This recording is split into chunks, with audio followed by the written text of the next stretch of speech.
যাতে মানে গুণে একবার হাইব্রিড হাই পার্সেন্টের হলস্টিয়ান ফ্রিজিয়ান বকনা বাচ্চা দেখুন। এই যে 1 নম্বরে হলস্টিয়ান ফ্রিজিয়ান একবার বিগ সাইজের বাচ্চা, নিপুণ চারটা দেখেন, অনেক অধিক দুধের গাভী হবে, অনেক জায়গা। কালার প্রিন্ট একই রকম দেখতে পাচ্ছেন দর্শক ভাই। 2 নম্বরে একটা বাচ্চা দেখছেন, একটা বিগ সাইজের, ঠোঁটটাও গোলাপি, মাথাটাও ছোট, ভারী মাজার বাচ্চা হবে, যাতে মানে গুণে দর্শক ভাই অনেক সুন্দর দেখেন, নিপুণ চারটা দেখেন, একবার আঙ্গুর ফল দেখেন, অনেক বড় বড়। 2 পারে কালার প্রিন্ট একই রকম দেখতে পাচ্ছেন, জাত মানের বাচ্চা। এবারে আরেকটা বাচ্চা দেখতে পাচ্ছেন, হলস্টিয়ান ফ্রিজিয়ান একটা মুন্ডি বাচ্চা, একবারে হাইব্রিড হাই পার্সেন্টের বাচ্চা হবে। কালার প্রিন্ট 2 সাইডে একই রকম, মাজাটাও দেখতে পাচ্ছেন একবারে ভারী মাজার বাচ্চা হবে, অনেক সুন্দর বাচ্চারা দর্শক ভাই দেখে শুনে দরদাম করে নিতে পারবেন।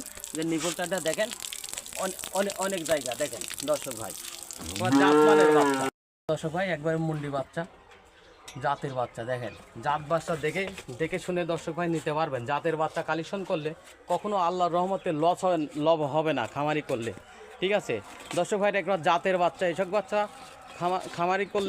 খামার করলে কখনো দর্শক ভাইরে লস হবে না, ঠিক আছে। জাতের বাচ্চা ক্রয় করবেন, ক্রয় করলে আল্লাহর রহমতে লাভবান হবেন। জাত দেখে ক্রয় করেন, ঠিক আছে। যখন তখন জাতা মাতা কিনে লিদা খামার ভরেন না, আল্লাহর রহমতে লাভ হবে না, বুঝতে পারছেন। ভালো জিনিস ক্রয় করবেন, লাভ হবে। 3টা বাচ্চা নিয়ে আসছে দর্শক ভাই, খুবই জাত মানের বাচ্চা দর্শক ভাই, দেখেন জাতের বাচ্চা ক্রয় করেন, ঠিক আছে। এরকম বাচ্চা ক্রয় করলে আল্লাহর রহমতে লাভ হবে, লসের কোনো জায়গা নাই। এবার জাত বাচ্চা ক্রয় করবেন দর্শক ভাই।